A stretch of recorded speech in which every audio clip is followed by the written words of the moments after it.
кайрылчу тарап, сурооңуз барбы?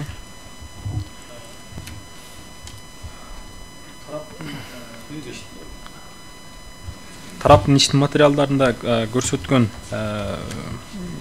жүйөлөрүн угуп туруп суроолорум бар эле. Ошол негизинен мындай укук прокурорго берилген. Прокурор жазык процессуалдык кодексинин 34-түнчү беренесинде көрсөтүлгөн ыйгарым укуктарына ылайык жабырлануучунун кызыкчылыгын коргойт деп турат да.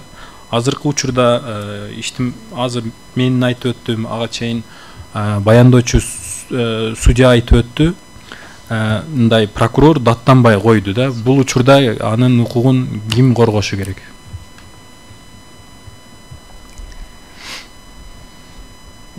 Прокурор даттанбай койду. Ноокат райондук сотунун соттук актысын Ноокат районунун прокуратурасы Ош областтык сотуна даттанбай койду. Укугу бузулду деп атат жабырлануучу. Ошондо ким аны коргошу керек? Андай учурда прокурор коргошу керек, анын адвокаттары коргошу керек, сотко кайрылышы керек. Сотко кайрылууга мүмкүнчүлүк мыйзамда жок болуп атпайбы?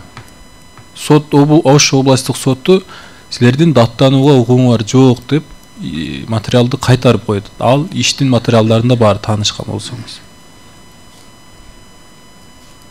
Негизинен ушундай учурларда жабырлануучунун укугу мындай калыбына келтирилиши керекпи? Жок, мен түшүнгөн жокмун суроону.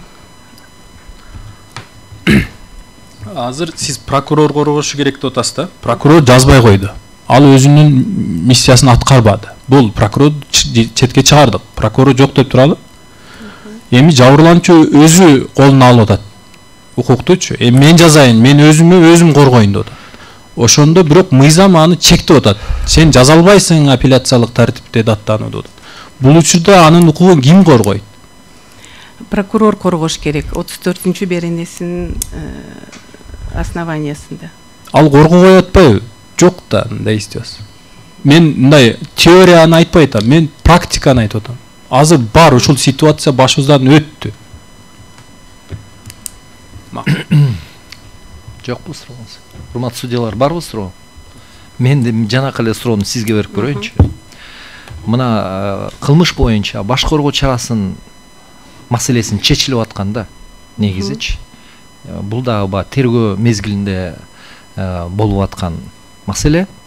Сот карап атса дагычы, бирок ошол маселени чечип атканда жабырлануучунун кызыкчылыгы барбы негизи? Ошол күнөөлүү адамдын баш коргоо чара маселеси чечилип атканда кызыкчылыгы барбы негизи? Же ага бар бирби жабырлануучуга? Эмне баш коргоо чарасы пайдаланылат тергөө тарабынан, прокурор тарабынан? Кандай деп ойлойсуз? Менин жеке оюм баары бир болбойт ал тарапка.